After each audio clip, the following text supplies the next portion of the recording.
Hello student, how are you? कैसे हैं आप? मैं हूं आपका अपना मुकेश सर और आज पढ़ने जा रहे हैं डियर स्टूडेंट्स क्या चीज़ कि एक धारावाही चालक पर लगने वाला बल। इसमें एक महत्वपूर्ण एप्लीकेशन है, इसका अनुप्रयोग है वो है लूप।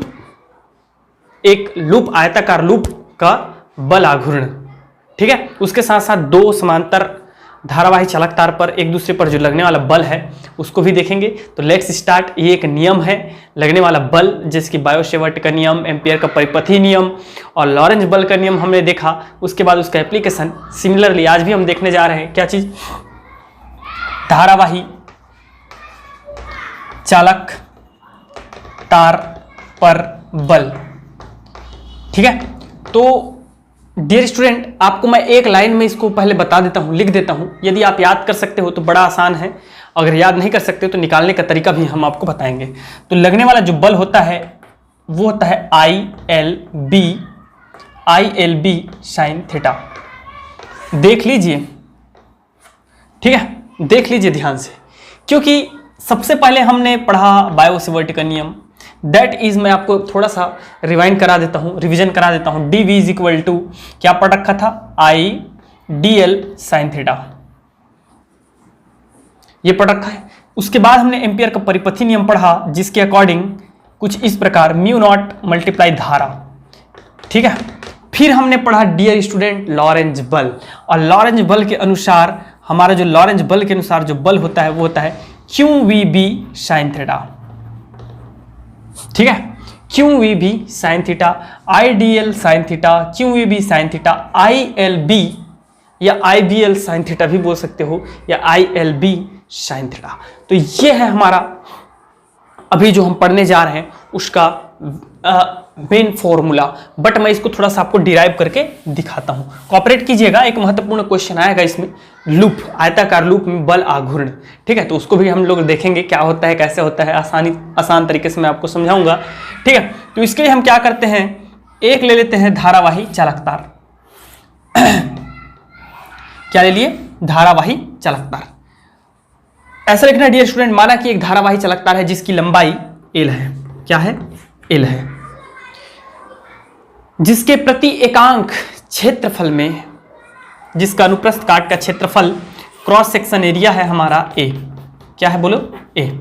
और इसके प्रति एकांक क्षेत्रफल में इलेक्ट्रॉनों की संख्या है ई। क्या है? इलेक्ट्रॉनों की संख्या है, सॉरी, इलेक्ट्रॉन घनत्व है एन। क्या है डियर स्टूडेंट? इलेक्ट्रॉन घनत्व है एन, इसकी लंबाई एल एवं क्रॉस सेक्शन एरिया ए। तो इसके संपूर्ण जो है धारावाही चालक तार में इलेक्ट्रॉनों की संख्या क्या हो जाएगी? इलेक्ट्रॉनों की संख्या हो जाएगी, यदि n है, माना कि इलेक्ट्रॉनों की संख्या n है, तो वह हो जाएगा NLA। ये कॉमन सा चीज है भाई। प्रति घनत्व जो है धारा आपका इलेक्ट्रॉन घनत्व n है, लंबाई अगर एक एकांक अनुप्रस्थ काट के क्षेत्रफल में लेंगे तो ये हो जाएगा Na, और इसकी लंबाई यदि l है तो ये हो जाएगा NLA। Equation number 1।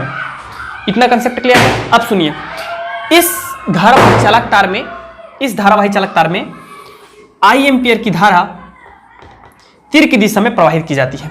कहां प्रवाहित की जाती है? तीर की दिशा में प्रवाहित की जाती है। एवं इसका जो एक समान चुंबकीय क्षेत्र है, एक समान चुंबकीय क्षेत्र, वह थीटा कोण बनाता है। प्रवाहित धारा से थीटा कोण बनाते हुए एक समान चुंबकीय क्षेत्र रखा गया है, या है। समझ में आ रहा है? अतः इलेक्ट्रॉन पर लगने वाला बल, एकांक इलेक्ट्रॉन पर लगने वाला बल, तो लगने वाला जो बल होगा एकांक इलेक्ट्रॉन पर, अर्थात इलेक्ट्रॉन मींस आवेश, तो आवेश पर लगने वाला बल अब भी आपने लॉरेंज बल में पढ़ाया हूं प्रीवियस क्लास में, आप जाकर के देख सकते हैं। तो उस बल के अकॉर्डिंग हमारा होगा, अगर मैं इसको स्मॉल एफ से शो करूं, तो F is equal to minus E V D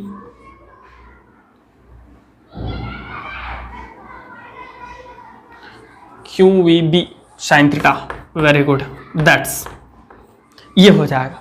कहां से आया भैया? यहां से आया। लॉरेंज बल के अनुसार Q V B sine theta होता है कि नहीं होता है? अगर मैं इसको वेक्टर के फॉर्म में लिखूंगा तो साइन थीटा हट जाएगा और ये बन जाएगा क्रॉस प्रोडक्ट, ठीक है, v और b के बीच में बनेगा कि नहीं बनेगा?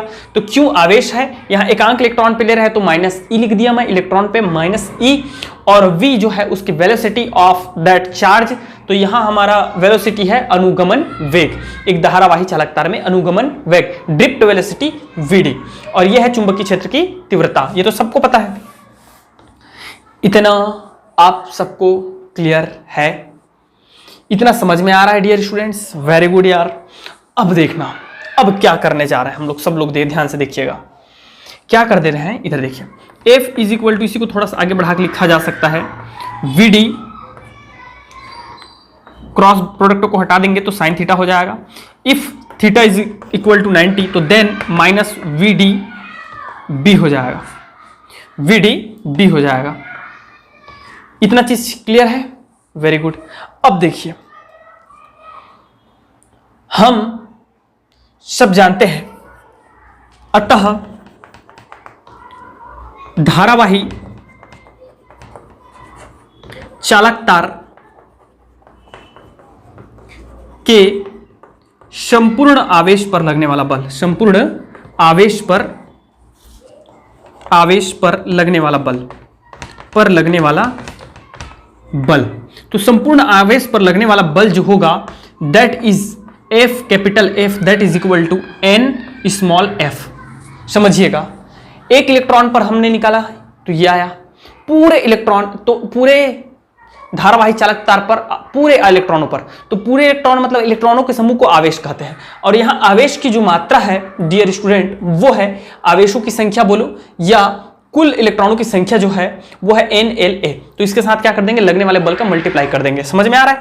तो ये हमारा हो जाएगा F that is equal to minus, इधर देखिए यहां से या यहां से देख लीजिएगा, NLA, ठीक है, माइनस ये वाला माइनस EVDB। सबको क्लियर है? आप चाहे तो उसको क्रॉस मल्टीप्लाई में ही रख सकते हैं, ठीक है, क्रॉस मल्टीप्लाई में ही रख सकते हैं। रख दो यार, क्यों खामा खा परेशान होते हो, इसको रहने दो। ये लगा दिया और बस कुछ नहीं, वेक्टर लगा दूंगा, क्रॉस मल्टीप्लाई लगा दूंगा, और कुछ नहीं करना मुझे। अब देखिए आगे देखते हैं क्या है। आप सबको पता है क्या, मैं आपको चैप्टर नंबर 3 वैद्युत धारा पढ़ाया हूं, जहां धारा और अनुगमन वेग में संबंध, चिंता मत करो, आपको रटने की जरूरत नहीं, मैं ट्रिक बताऊंगा आपको, ठीक है, तो उसको कॉपरेट कीजिए। धारा और अनुगमन वेग में क्या संबंध था? तो ये संबंध था। क्या संबंध था? देखो भाई, EVDA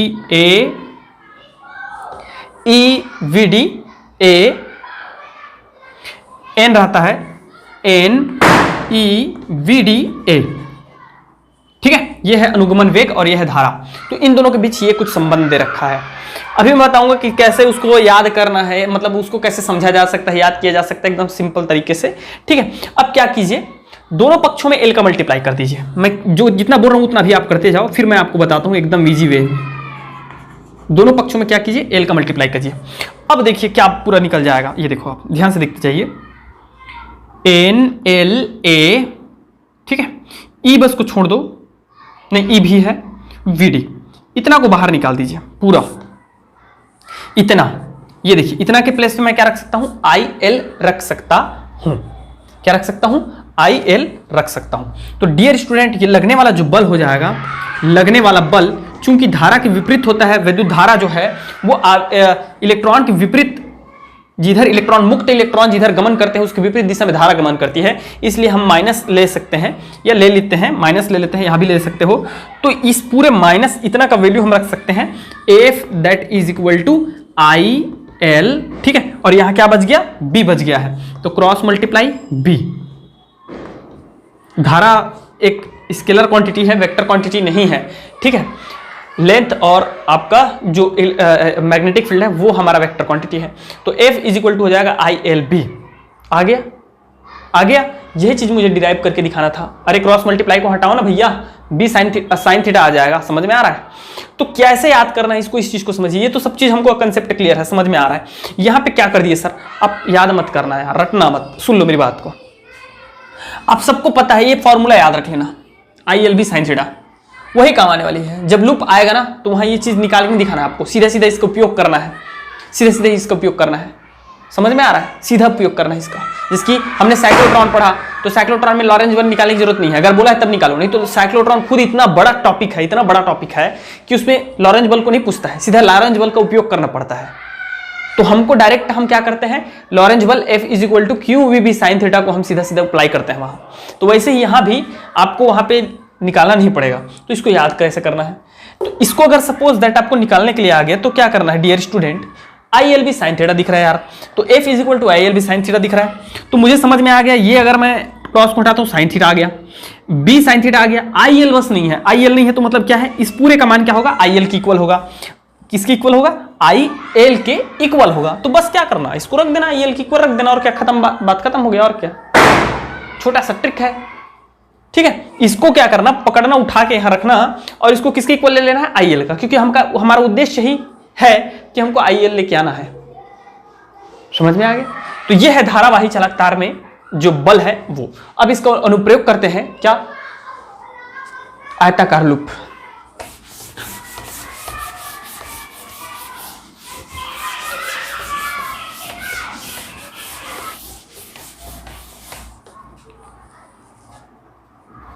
एक समान चुंबकीय क्षेत्र में धारावाही, आयताकार लिख सकते हैं आप, धारावाही लूप पर बल आघूर्ण, बल आघूर्ण। चलिए देखते हैं, आराम से थोड़ा सा धैर्य रखना है, इत्मीनान से समझाते हैं, ठीक है। इसमें दो चित्र बना रहा हूं मैं, देखते जाइएगा क्या क्या दो चित्र बन रहे, इधर देखते रहो।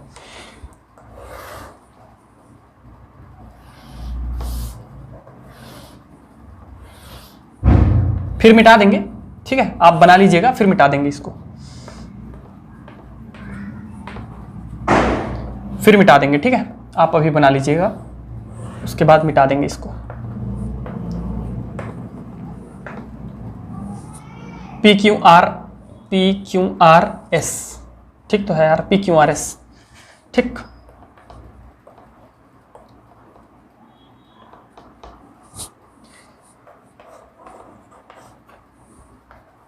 क्या क्या है सब चीज को बताते हैं, आराम से थोड़ा सा धैर्य रखें, तब मजा आता है, जल्दबाजी नहीं, कृपया जल्दबाजी नहीं, ठीक है।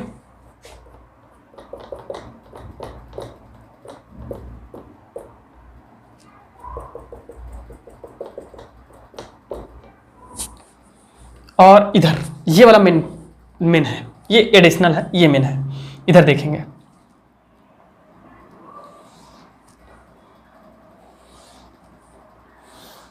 बताते हैं, थोड़ा धैर्य रखें।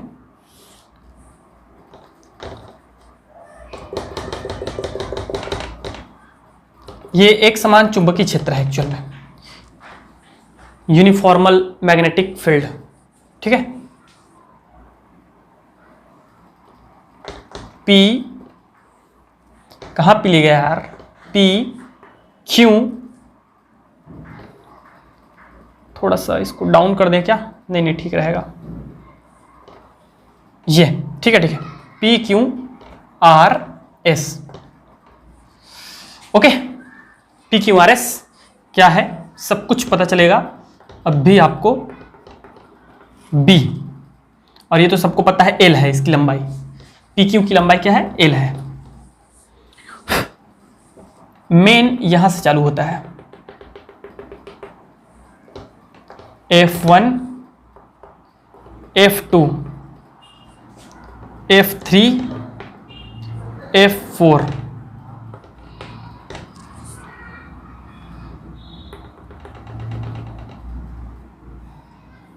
ऐसा बना दीजिए या फिर इधर ऐड कर दीजिए, इधर भी बना सकते हैं, ठीक है। यहाँ भी बनाया जा सकता है, इसको ऐसा कर सकते हैं और इसको ऐसा कर सकते हैं, तो भी समझ में आ जाता है। अब चलिए समझते हैं क्या चीजें क्या है, आप लिखना चालू कर सकते हैं, ठीक है। एक समान चुंबकीय क्षेत्र बी में, एक समान, यहां तो लिखा हुआ है एक समान चुंबकीय क्षेत्र में धारावाही लूप पर बल आघूर्ण, ठीक है।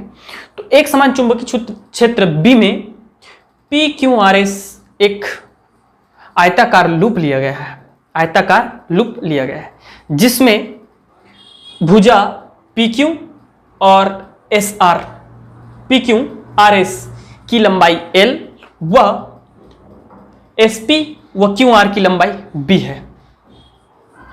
भुजाएं पी क्यू एस आर चुंबकीय क्षेत्र के लंबवत परपेंडिकुलर ऊर्ध्वाधर एवं जो भुजाएं पी एस एवं क्यू आर है वह उसके समांतर लिया गया है, समांतर रखा गया है।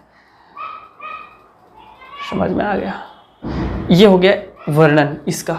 इसके बाद सुनिए, जब लूप में तीर की दिशा में धारा प्रवाहित की जाती है। अब तीर किधर बना है भैया मेरे?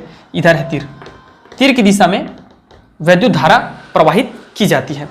तो इसमें जब धारा प्रवाहित की जाती है तो इसमें भुजा P S, P Q, Q R, R S, S P चारों भुजाओं में बल युग्म बल कार्य करने लगते हैं।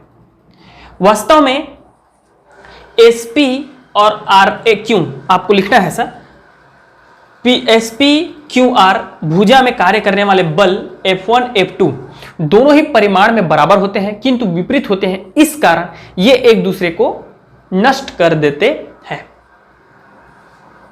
देख सकते हो आप, चित्र में ही देख सकते हो, समझ में आ रहा है? किंतु भुजा PQ और RS पर कार्य करने वाले बल F3 एवं F4 दोनों के जो है एक बल युग्म का निर्माण करता है। दोनों मिलाकर के एक प्रत्यानयन बल युग्म का निर्माण करता है जो लूप में आघूर्ण उत्पन्न कर देता है और इसके कारण उत्पन्न आघूर्ण को बल युग्म का आघूर्ण कहते हैं। ठीक है, मतलब ये वही है जैसे कि हमने पहले वैद्युत क्षेत्र में पढ़ा है। ठीक है, दंड चुंबक में पढ़ा है। दंड चुंबक को एक समान चुंबकीय क्षेत्र में रखते हैं तो उसमें उत्पन्न बल युग्म का आघूर्ण वैद्युत क्षेत्र में पढ़े थे। ठीक है, वैद्युत द्विध्रुव को रखने पर उत्पन्न बल युग्म का आघूर्ण। तो उसी प्रकार यहाँ भी एक लूप है जिसको हम रखते हैं तो बल युग्म का आघूर्ण उत्पन्न हो जाता है। अब चलिए देखते हैं इनका वैल्यू क्या है। ठीक है, अब मैं इस वाले को मिटा दे रहा हूं क्योंकि अभी एक और चित्र बनाना है। आपको 3 चित्र बनाने हैं, एक ये, दूसरा ये पहला सिचुएशन पॉइंट है जब हम धारा प्रवाहित नहीं कर रहे हैं, ये जब धारा प्रवाहित करने के बाद है, और एक हमारे व्यंजक के लिए आएगा, वो तीसरा चित्र होगा। ठीक है, तो यहां से प्रारंभ कीजिएगा। लूप के भुजा PQ में बल F3 बराबर बल, तो ये हो जाएगा ILB। तो L क्या होती थी? लंबाई होती थी। तो इस भुजा की लंबाई क्या है? PQ भुजा की लंबाई PQ ही है। ठीक है, PQ गुणित B ILB। अगर क्रॉस मल्टीप्लाई कर रहे हैं तो साइन थीटा को हटा दीजिए, तो F3 that is equal to हो जाएगा I। PQ की लंबाई क्या है? L and B। Equation number 1 दे दीजिए यहां पे आप। ठीक है, F1 F2 की रोल खत्म कर दें वहीं पे। अब इसी प्रकार धारावाही भुजा, कौन सा धारावाही भुजा भैया? RS पर लगने वाला बल। तो RS पर लगने वाला जो बल होगा वो होगा F4। तो F4 इज इक्वल टू हो जाएगा I RS multiply B, cross multiply B। तो F4 that is equal to I। RS का वैल्यू क्या है? RS का वैल्यू भी L ही है। आयताकार है तो आयताकार में समांतर भुजाएं एक दूसरे के समांतर भुजाओं का लंबाई चौड़ाई बराबर होता है। तो ये हो जाएगा IL। ठीक है, और ये हो गया डियर स्टूडेंट B। समीकरण नंबर 2। आप सबको दिख रहा है दोनों ही बल क्या है? बराबर है। लेकिन फ्लेमिंग के बाएं हाथ के नियम के अनुसार ये जो बल F3 होता है वह लूप के लंबवत, ठीक है, इस भुजा के लंबवत आगे की ओर होती है और ये जो भुजा बल होती है वो लंबवत पीछे की ओर होती है, जिसके कारण ये परिमाण में एक दूसरे के बराबर होते हैं। ठीक है, इस कारण ये एक प्रत्यानयन बल युग्म का निर्माण करते हैं, जिसके कारण लूप में आघूर्ण उत्पन्न हो जाता है, अर्थात लूप विक्षेपित हो जाता है, घूमने लगता है, और इससे उत्पन्न आघूर्ण को हम बोलते हैं बल युग्म बल आघूर्ण। ठीक है, तो बल आघूर्ण या विक्षेपक बल आघूर्ण का जो मान होता है विक्षेपक बल आघूर्ण का मान जो होता है वो होता है एक बल, आप सबको मैं पहले भी पढ़ा चुका हूं, एक बल गुणित बल युग्म की क्रिया रेखा, क्रिया रेखा लिख सकते हो, या दोनों बलों के बीच की दूरी, क्रिया रेखा ही ठीक रहेगा, क्रिया रेखा। अब देखते हैं एक बल क्या है और क्रिया रेखा क्या है। उसके लिए आपको फिर से एक डायग्राम प्लॉट करना पड़ेगा, ठीक है। अब मैं इसको मिटा देता हूं।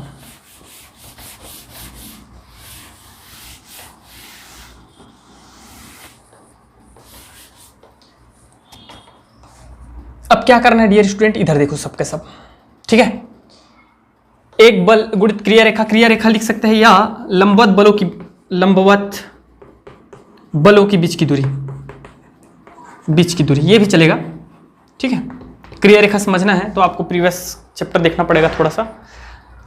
ये देखिए, क्या मैं इस हिस्से को बाहर निकाल लेता हूं, इस हिस्से को क्या कर लेता हूं, बाहर निकाल लेता हूं। ये क्या कर रहा है, थीटा एंगल बना रहा है, थीटा कोण बना रहा है, कहीं बना रहा है भाई, थीटा कोण बना रहा है।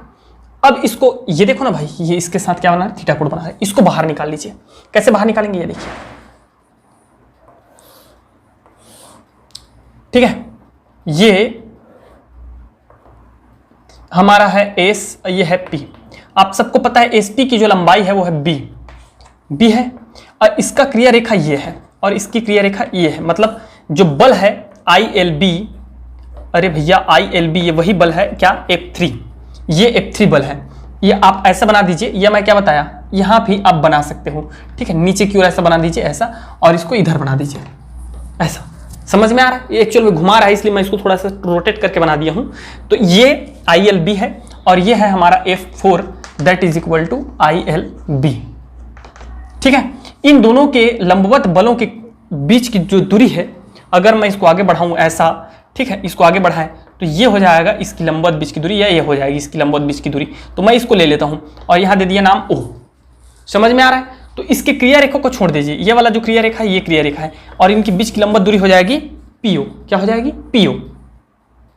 तो ये हो जाएगा एक बल, तो एक बल F3 ले लीजिए या F4 ले लीजिए। चलिए मैं F3 ले लेता हूं, और उनकी क्रिया रेखा बल की लंबवत बीच की दूरी क्या है, OP है। तो PO या OP लिख दीजिए, OP हो गया। सबको पता है F3 का वैल्यू क्या आया था, बता दीजिए, ILB आया था कि नहीं आया था, ILB आया था। और OP का वैल्यू अब हमको निकालना है। तो OP का वैल्यू कैसे निकाला जा सकता है, उसके लिए आप क्या कीजिए अब इसको मिटा दे रहे हैं, इसका कोई वैल्यू नहीं रह गया। उसके लिए क्या करेंगे, ये इधर देखिए, इसमें जो थीटा बन रहा है, थीटा, उस पर फोकस करें, इस पर थीटा को फोकस करें। मुझे इसका वैल्यू चाहिए, और ये क्या है, थीटा के सामने है मतलब लंब हो गया, और मुझे ये दे रखा है मतलब कर्ण दे रखा है, इसका वैल्यू दे रखा है। तो लंब और कर्ण में क्या संबंध है, साइन थीटा का। तो sine theta is equal to होता है हमारा लंब बटे कर्ण। तो लंब बटे कर्ण लगाइए। लंब क्या है हमारा, PO है, OP है, और कर्ण क्या दे रखा है बताइए, SP दे रखा है, ठीक है। तो OP का वैल्यू निकालना है, तो OP that is equal to हो जाएगा SP साइन थीटा, और SP का वैल्यू बता दीजिए, OP is equal to SP का वैल्यू हमारा है B साइन थीटा। इतना क्लियर है सबको अच्छे से, है ना, वेरी गुड, इतना अच्छा समझ में आ गया। यहां थोड़ा सा आगे बढ़ा देता हूं मैं, IL, मैं क्या करता हूं, साइन थीटा लिख देता हूं, मतलब क्रॉस को हटा दिया। अगर ये बल जो है चुंबकीय क्षेत्र के लंबवत है, लंबवत ही तो बताया था आपको, लंबवत आगे की ओर, लंबवत पीछे की ओर, तो ये हो जाएगा ILB। इसको आप इक्वेशन नंबर जो भी देना रहेगा 3 नंबर दे दीजिएगा, 4 नंबर दे दीजिएगा, ठीक है। ILB ये दे दीजिएगा, और OP तो साथ में है ना, OP तो साथ में है, OP साथ में है, OP साथ में है, यहां भी क्या है, OP क्या है, साथ में है। अब क्या करें, इस समीकरण 3 में इस वैल्यू को रख दीजिए, समीकरण 3 से ये निकालने के बाद ये लिखना है आपको समीकरण 3 से। तो समीकरण 3 से हो जाएगा हमारा बल युग्म का आघूर्ण, मतलब हो जाएगा tau, torque is equal to ILB multiply B sine theta. हो गया। अब देखिए, tau is equal to IB को एक साइड रख दिया मैं, IB को एक साइड रख दिया, और LB को देख लीजिए, LB को एक साथ रख दिया। LB है क्या एक्चुअल में, LB क्या था डियर स्टूडेंट, मुझे बता दो भाई। LB जो था वो था L था और B था, मतलब आयत का लंबाई और चौड़ाई, तो लंबाई गुणित चौड़ाई बराबर क्या हो जाता है, क्षेत्रफल। होता है कि नहीं, क्षेत्रफल होता है। तो क्षेत्रफल जब होता है तो आप क्या कर सकते हैं, टॉर्क इज इक्वल टू लिख सकते हैं आई बी, एल बी की जगह में क्या लिख देंगे, ए साइन थीटा। अर्थात हम इसको थोड़ा जमा करके भी लिख सकते हैं, लेकिन इसके बाद लिख देंगे यदि इस लूप में फेरों की संख्या, यदि इस लूप में फेरों की संख्या n है, तब क्या होगा, फेरों की संख्या n है तो टाउ इज इक्वल टू हो जाएगा n आई n, मल्टीप्लाई करेंगे आई ए बी को थोड़ा सा आगे पीछे कर दीजिए, ए बी साइन थीटा।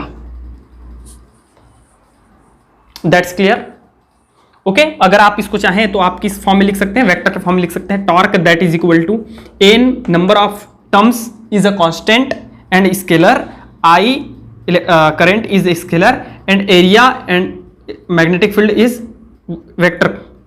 तो हम इसको कर सकते हैं ए क्रॉस बी। इस प्रकार से स्टूडेंट हमारा ये जो है मेन डेरिवेशन, अरे यार मेन डेरिवेशन, ये दोनों मेन डेरिवेशन है। इक्वेशन 4 और इक्वेशन नंबर 5 दे दीजिए। थोड़ा कंडीशन अप्लाई कर सकते हैं, क्या क्या कंडीशन अप्लाई कर सकते हैं, ये देखो आप। समीकरण जो 4 है उसमें यदि थीटा इज इक्वल टू हम रख सकते हैं 0, मतलब जो लूप है वो चुंबकीय क्षेत्र के समांतर है, मतलब उसमें कोई भी विक्षेप नहीं है। तो कोई भी विक्षेप नहीं है, यदि कोई विक्षेप नहीं है तो टॉर्क इज इक्वल टू हो जाएगा N I A B sine 0, और साइन 0 का मतलब होता है आपका 0, मतलब यदि उसमें कोई विक्षेप नहीं है तो क्या होगा, आपका बल आघूर्ण 0 होगा। मतलब यदि हमको उसमें बल आघूर्ण उत्पन्न करना है तो सर्वप्रथम तो हमें ही उसको थोड़ा सा विक्षेपित करके रखना पड़ेगा, तब जा करके, समझ में आ रहा है। अगर पेंडुलम के घड़ी को आप ऐसे ही रख दोगे या झूले को स्थिर है तो क्या ऑटोमेटिक अपने आप वो उत्पन्न हो जाएगा, क्या नहीं ना उत्पन्न होगा। पहले आपको क्या करना पड़ता है, उसमें बल आघूर्ण उत्पन्न करने के लिए थोड़ा सा आपको उस पर विक्षेप करना पड़ता है। तो एक बार जब विक्षेप उत्पन्न हो जाता है तो फिर वो क्या होने लगता है, ऑटोमेटिक जो है कुछ समय तक, ठीक है। इसमें बहुत सारे फिनोमिनाज हैं, आपके 11th में आपने पढ़ा होगा, घर्षण बल वगैरह पढ़े होंगे, स्प्रिंग का पढ़े होंगे, बहुत सारा है, हुक का नियम वगैरह पढ़े होंगे, उस पर अभी चर्चा नहीं करेंगे हम लोग, ठीक है। तो टाउ इज इक्वल टू हो जाएगा 0। यदि थीटा इज इक्वल टू हो जाएगा 90, देन जब उसको आप विक्षेपित करके पूरे 90 अंश मतलब लंबवत विक्षेपित कर देंगे तो उस टाइम हमारा जो होगा वो बल युग्म का आघूर्ण जो होगा वो क्या हो जाएगा, सर्वाधिक हो जाएगा, क्योंकि sine 90 is equal to 1, then N I A B हो जाएगा। ये मतलब इस स्थिति में हमारा जो बल युग्म का आघूर्ण है, बल आघूर्ण है, वो क्या होगा, अधिकतम प्राप्त होगा, हमें मैक्सिमम प्राप्त होगा, अधिकतम। तो इसको पूरा नोट कर लीजिए, चित्रों को बना लीजिए, अच्छे से समझ जाइए, ठीक है। और नहीं समझ में आता है तो कमेंट बॉक्स में लिख दीजिए, ठीक है। प्रयास करेंगे यार आपको और अच्छे से समझाने का, प्रश्न समझा देंगे और क्या। अब देखते हैं इसके बाद दो धारावाही चालक तार पर लगने वाला बल।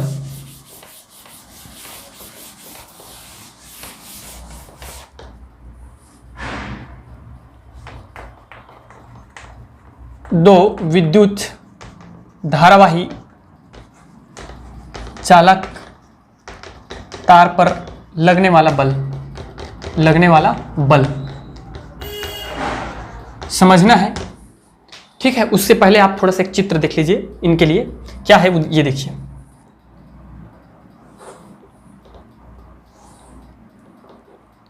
I1 I2 माना कि दो धारावाही चालक तार PQ और RS लिया गया है।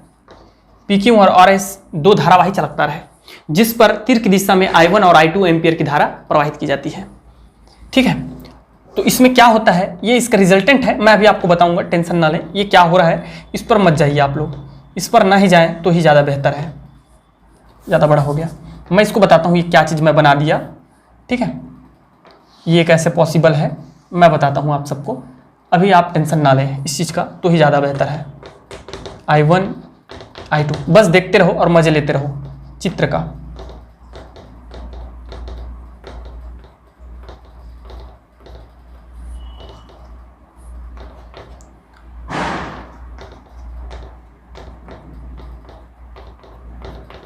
बहुत सरल है, छोटा है, ठीक है। देखिए ये, और उसी धारावाही चालक तार में मतलब PQ और RS में, पहले चित्र देख ले, आराम से समझाते हैं, बहुत इजी है। RS, ठीक है, विपरीत दिशा में धारा प्रवाहित की जाती है, I1 और I2, देख लीजिए विपरीत धारा, ठीक है। तो इसको मैं एक काम करता हूँ, ऐसे भी शो कर देता हूँ, F1 F डैश, ठीक है। और यहाँ देखिएगा, इसी को अगर हम लोग इस रूप में अगर शो करें कुछ, तो ये ऐसा बन जाएगा,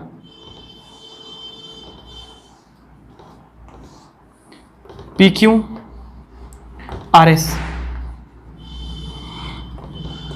I1 I2। तो इस केस में क्या होता है, इस केस में क्या होता है, F एंड F डैश, ठीक है। गलत बन गया चित्र, थोड़ा सा गलत बन गया,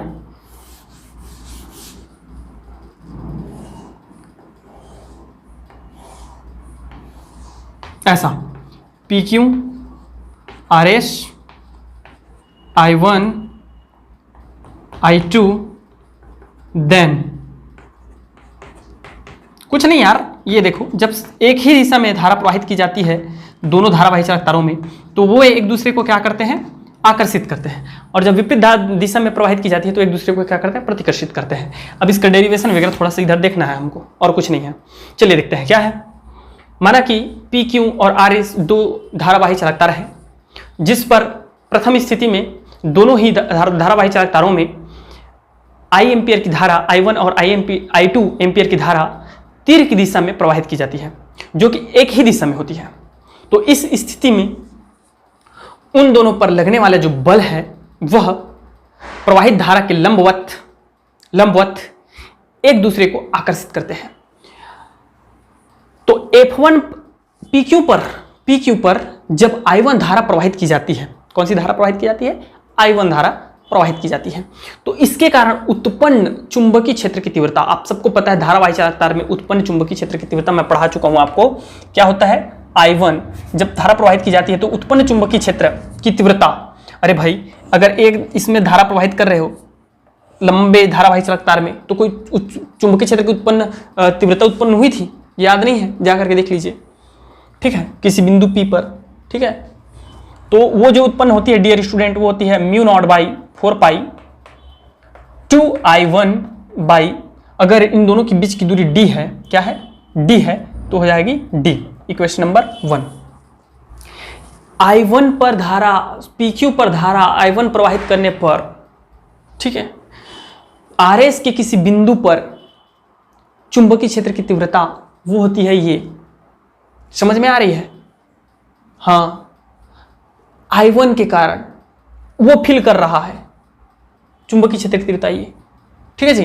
अब आगे देखिए, अतः एवं RS पर धारा I2 प्रवाहित करने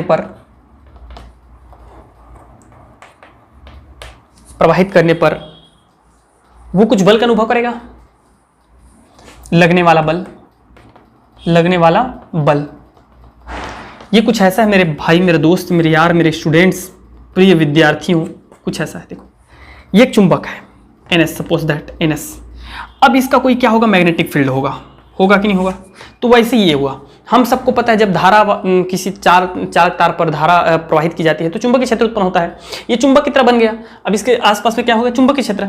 अब मैं क्या कर रहा हूँ, इसके पास में कोई दूसरा चुंबक लाऊंगा तो ये तो या तो आकर्षित करेगा या तो प्रतिकर्षित करेगा, सिंपल सी बात है, करेगा कि नहीं करेगा, तो वही तो हो रही है, इसके कारण चुंबकीय क्षेत्र उत्पन्न हो गया। अब इसमें जब धारा प्रवाहित करोगे तो वहां भी चुंबकीय क्षेत्र उत्पन्न होगा, तो वो एक दूसरे को आकर्षित करेंगे या तो प्रतिकर्षित करेंगे, तो क्या करेगा, एक बल लगेगा, आकर्षण बल या तो प्रतिकर्षण बल। तो यहां क्या लग रहा है, आकर्षण बल लगता है, क्या लगता है, आकर्षण बल लगता है, ठीक है। और वो लगने वाला जो बल होगा वो होगा F इज इक्वल टू, आप सबको पता है I2, क्योंकि अब हम धारा I2 प्रवाहित कर रहे हैं, LB1, यदि उसकी लंबाई L है तब, तो ये हो जाएगा हम लोगों की, अगर दोनों की लंबाई L है तब की केस में F इज इक्वल टू हो जाएगा I2L, और B1 का मान क्या आया था, μ0/4π 2I1/d। तो आप इसको लिख सकते हैं F इज इक्वल टू हो जाएगा μ0/4π 2I1 I2 L/D, जहां D उन दोनों तारों के बीच की दूरी है और L उस तार की लंबाई है। समझ में आ गया? इसी प्रकार आपको क्या क्या लिखना है? इसी प्रकार, सिमिलरली, इसी प्रकार। आप चाहें तो मैं पूरा समझा देता हूं या आप खुद बना सकते हो। क्या क्या लिखना है? अब लिखना है, देखो अब क्या लिखना है मैं बता रहा हूं आपको। अब सर्वप्रथम RS धारावाही चालक तार पर I2 एम्पीयर की धारा प्रवाहित की जाती है, जिसके कारण चुंबकीय क्षेत्र उत्पन्न होता है। अतः PQ पर किसी बिंदु पर चुंबकीय क्षेत्र की जो तीव्रता होगी वो होगी B2 बराबर μ0/4π 2I2 डिवाइडेड बाई D। क्योंकि हम इसमें पहले धारा प्रवाहित कर रहे हैं I2, तो इस पर किसी बिंदु पर चुंबकीय क्षेत्र की तीव्रता क्या होगी? तो इसके कारण हो रही है, तो B2 जैसे कि इसमें हुआ था B1 हुआ था, उल्टा पुल्टा है ना, तो B2 इज इक्वल टू हो जाएगा। अब क्या करो, अब हम I1 धारा इस पर प्रवाहित करेंगे, तो इस पर जब धारा प्रवाहित करेंगे तो यहां भी चुंबकीय क्षेत्र उत्पन्न होगा, अतः लगने वाला बल हो जाएगा F dash that is equal to क्या हो जाएगा डियर स्टूडेंट?